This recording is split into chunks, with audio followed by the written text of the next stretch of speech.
آپ صلی اللہ علیہ وآلہ وسلم کا ارشاد ہے، جو شخص لوٹ مار کرے وہ ہم میں سے نہیں۔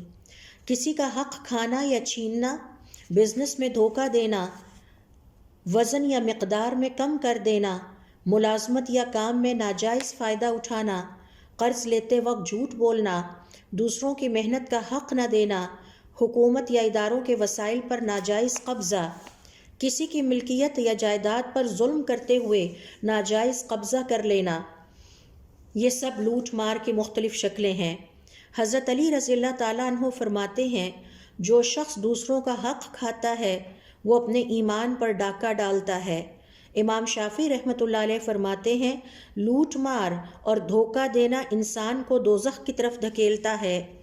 یاد رہے، ہر ناجائز قبضے اور دھوکے سے ہمیں بچنا ہے، دوسروں کے حقوق پر ڈاکہ نہ ڈالیں اور اپنی آخرت کو محفوظ بنائیں۔